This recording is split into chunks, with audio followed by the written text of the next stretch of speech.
तर मला राजवदांनी एक आठवण केली की एड्रावकरांनी एक आघाडी केली आहे आणि आम्ही सगळे सरकारमध्ये बरोबर असल्यामुळे सगळे एकत्र लढू असं होतं. पण त्याने कधी 3 जागा देतो, कधी 2 देतो, नाही तर 1च देतो. सगळ्यात त्याने आग्रह काय दिला की चिन्हावर लढवायचं नाही, कमळ चिन्हावर नाही लढवायचं.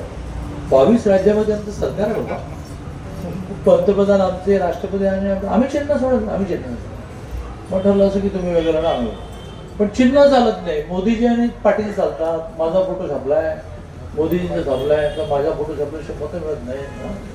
मी तरी लहान माणूस आहे, मोदीजींचा फोटो नाही छापून मतं नाही मिळत. तर एड्रावकरांना जर चिन्ह चालत नसेल तर आमचे फोटो पण चालता कामा नये.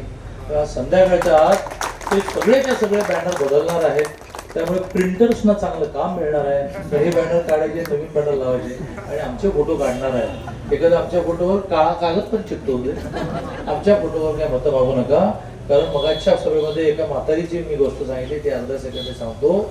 मी प्रवासात निघालो की गाडी रिकामी असते, 4-4, 5 गाड्या मागे पुढे असतात. कोणी हात केलं तर म्हणतो बसा, तर एका आजीने हात मारला, हो थांबलो काय पुढच्या गावाला जायचं बसा. थोडा वेळ ती स्टेबल झाली, तसं बघायला लागली, कुठे पक्षाचे? मी म्हटलं भारतीय जनता पक्ष. हा, मोदीवाला पक्ष. त्याला माहिती मोदीवाला पक्ष. मग थोडा वेळ आणखी गेल्यानंतर त्या म्हणाले की मोदी भेटतात तुम्हाला? हा म्हटलं कधीतरी भेटतात. मग माझं एक काम करा, सांगा ते मोदीला सांगा तुमचं कमळ चिन्ह बदलून चिन्ह मोदी करा. ही त्या मोदींच्या चेहऱ्याची महती म्हणून फोटो लावता बॅनरवर आणि त्यांच्या पक्षाचे लोक बरोबर नको म्हणून 3 देतो, 2 देतो, 1 देतो.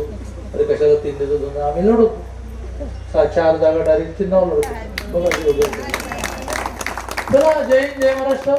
कोणाच्या घरी चांगला सगळ्या गोष्टी होण्यासाठी आपल्याला मोदींचे हात मजबूत केले पाहिजे की ज्या मोदींनी पंतप्रधान झाले 14ला तेव्हा देश 11व्या नंबरवर, 4थ्या नंबरवर आला. 2030 साली तो 3ऱ्यावर येईल, 2035 साली तो 2ऱ्यावर येईल आणि 2047ला देशाच्या स्वातंत्र्याला 100 वर्ष होतील, 1ला नंबर येईल. तुमचे नेते सारखे विदेशात उत्तर असतात. मोदीजी विदेशातून आले की विश्रांती वगैरे नाही, डायरेक्ट लोकसभेत जातात. तुमच्या सगळ्यांना जेट लॅग म्हणजे तिकडून आल्यानंतर दिवस रात्र बदलतात म्हणून 2 दिवस झोपायचं असतं. मोदीला जेट लॅग उतरले की डायरेक्ट मंत्री सगळे घाबरलेच असतात. ते बाबा कधी येतील आणि काय काय विचारतात. दरारा निर्माण केला, मग तुम्ही काय राजकारण केला. त्यामुळे मला असं वाटतं की मोदीजींनी निवडणुका तर लढणारच ना, कारण बाबासाहेब आंबेडकरांनी जी घटना लिहिली त्याच्यामध्ये निवडणुकीच्या माध्यमातूनच सरकार येणार. पूर्वी राजा राणीच्या पोटी राजा यायचा, आता EVM म्हणून येतो ना. बटणं दाबायचे, बटणं दाबायचे. जिल्हा परिषद सदस्य पुढे गेला होता, जिल्हा परिषद. तुझी आई पण सरपंच होती गेल्या मला माहिती आहे. माझे आई बाबा दोघांनी अंगठावाद, दोघी मिल कामगार. हा, आणि सरपंच नाही, ग्रामपंचायत सदस्य नाही. तुम्ही महाराष्ट्राचे 13 खात्यांचा मंत्री, 14 दिला. हा, तुमच्याकडे पण नाही ना. याचं कारण बाबासाहेब आंबेडकर. बाबासाहेब आंबेडकरांनी घटना लिहिली, त्यातून तुला मला निवडणूक लढवायला परवानगी मिळाली. आधी ते तिकडे वरती गोशीला लावतो, राणीच्या पोटी जन्माला घाल म्हणजे मी राजकुमार होईल. तिथे फक्त ह्यांना मात्र नमस्कार करायचा,